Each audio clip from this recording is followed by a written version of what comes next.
side of things, gentlemen? I'm ready. They are now 2-0 for the first time since 2011. They already have a league-best 10 takeaways through 2 games after totaling an NFL 13 takeaways all of last season. Those 10 takeaways have led directly to 31 points on the board, which is 2 TDs more than they've allowed through 2 weeks. Defense is legit. Brandon Marshall, Eric Decker putting in work. Stephen A., how far does Gangrene go? I got to tell you something. I have them as my wild card going to the playoffs, and I'll stick to that. I'm still not overly impressed with the Jets' offense. I need to see more. Whether it's Chris Ivory or somebody else running with the football, they just need to do a better job. As I'm looking at this right now, I'm seeing a running game that's essentially, I mean, what did they do here? You got a running game where their leading rusher was 57 yards. It's more than 4 yards a carry in Chris Ivory, but nevertheless, I need to see more from their running game. I hope Eric Decker is healthy because he was playing well before he got hurt, but it doesn't look good, doesn't sound good. Brandon Marshall's the #1 receiver in this league. He's a stud, and what I love about him most is that he's best when the bright lights are on. He's one of those guys that the more the lights shine, the bigger the moment, the more he shows up. And so I just think that's a beautiful, beautiful thing. I will openly confess to you, I was very impressed with Ryan Fitzpatrick from the perspective. I didn't realize he had legs like that. You know how you watch somebody, but you're not really watching them, you're not paying attention to them. They're a journeyman. He's been on 4 different teams in the last 4 years. You're not really expecting much from him. So throughout the years when he was someplace else, whether it would be Houston, Buffalo, or what have you, you didn't really pay much attention to him. And then all of a sudden you sit back on Monday Night Football and watch this dude, and you're like, wait a minute, I didn't know he could do that. And that's how I looked at Ryan Fitzpatrick. I didn't know that he could run the football the way that he was running the football. So I give him a lot of credit for that. He still needs some work on the deep throws. One accurate, he was just throwing it up there, hoping that Brandon Marshall would go get it. That was a bit problematic. So on the offensive side of the ball, I still think they got a ways to go when you consider the way that the Colts were decimated in their secondary in terms of their 4 corners being out, in terms of having somebody from the practice squad in your lineup, not really having a lethal pass rush. I just felt like the Jets left some points off the board. They should have scored. They should have scored. Much more than they ended up scoring. So I'm not overly impressed with that, but I am very impressed with Brandon Marshall. And I think, this kid, Numa, I like him. I liked him a lot. I think I saw some moves. I saw some athleticism. Obviously, he only had 1 catch for 27 yards. He was targeted about 3 times. It was a big one. But it was a big one. Because he's got tight end size with wide receivers. He's got tight end size with wide receivers. Yep. Absolutely right. So I like what I'm seeing from the receivers. I'm not sure about Fitzpatrick, but he can move with the ball, which I think is a big plus. And I think he'll keep the turnovers as a minimum, which is what I'm not sure about with Geno. This defense is big time.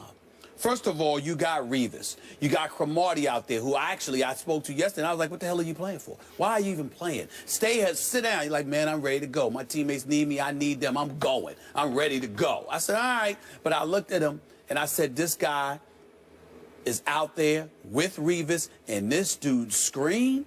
Oh, I like him a lot.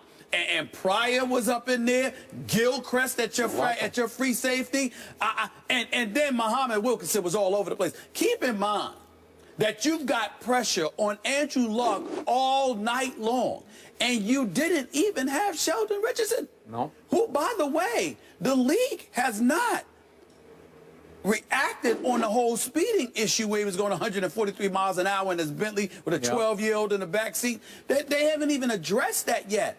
The Jets, all they know is that he's out for 4 games. He could very well, who knows what could happen. So if the league doesn't address it, or they say, all right, make sure, you don't let it happen again, and they move on because you're already going for 4 games. If this dude comes back after 4 games with the defense we're already seeing, I'm asking this question. How are you scoring on the Jets? I'd really, really like to know that, because they can get pressure on you and the secondary can lock you down. How are you scoring on these New York Jets? I don't know the answer to that question. So for me, when I look at the Jets, I'm very their defense is elite. Their offense is suspect. It's a question mark, but I still think they're a team to watch to make the playoffs. I'm going to stick with them as my wild card. Are they a threat to win the conference?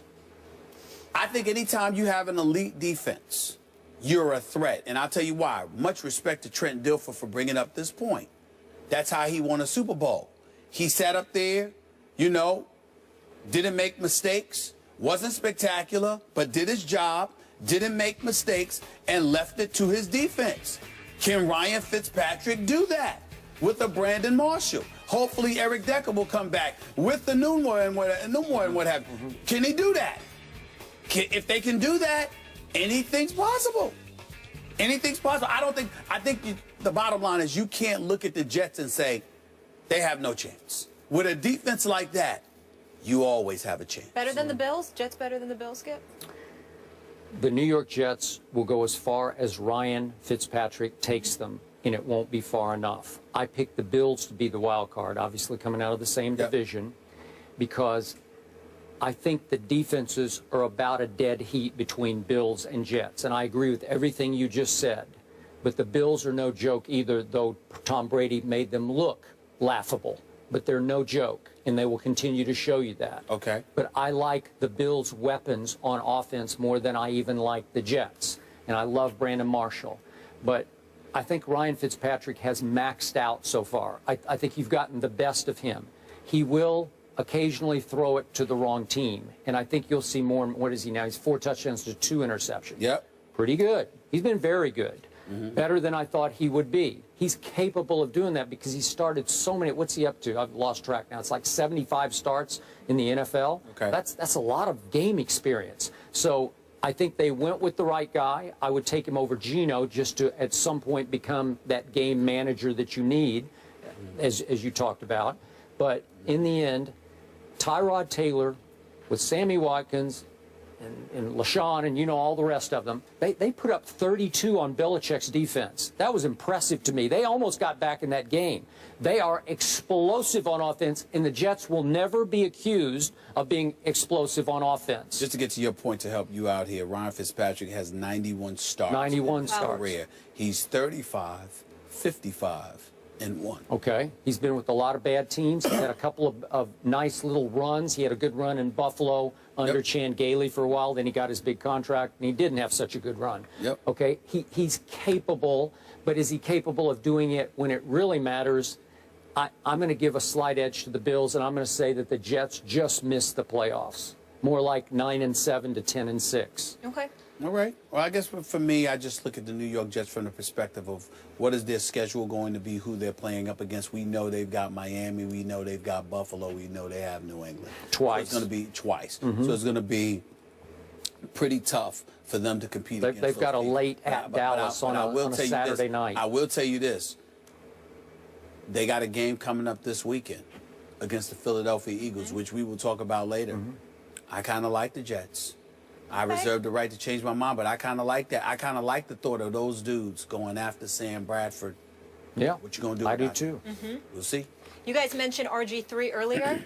He's back in the news. Reports out of D.C. say RG3 is not on speaking terms with Kirk Cousins. They can't even be in the same room together.